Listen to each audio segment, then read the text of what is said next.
आइए प्रारंभ करते हैं भगवत गीता का अध्याय 14, जिसका की नाम है गुणत्रय विभाग योग। कृष्ण कहते हैं, हे अर्जुन, समस्त ज्ञानों में भी सर्वश्रेष्ठ इस परम ज्ञान को मैं तेरे लिए फिर से कहता हूं।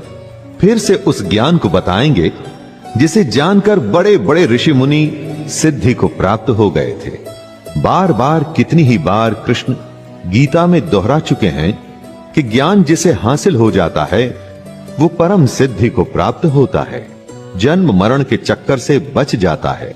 अगर इतनी बार कृष्ण ने कहा है तो स्वाभाविक ही है कि यह सबसे बड़ी बात होगी।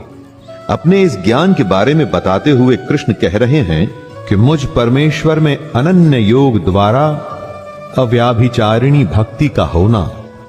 अव्याभिचारिणी भक्ति यानी कि ऐसी भक्ति जिसमें वासुदेव के अलावा और कोई नहीं, ऐसी भक्ति का होना ही ज्ञान है। इस ज्ञान में स्थिर होकर वह मनुष्य मेरे जैसे स्वभाव को ही प्राप्त होता है। वह जीव न तो सृष्टि के प्रारंभ में फिर से उत्पन्न होता है और न ही प्रलय के समय कभी व्याकुल होता।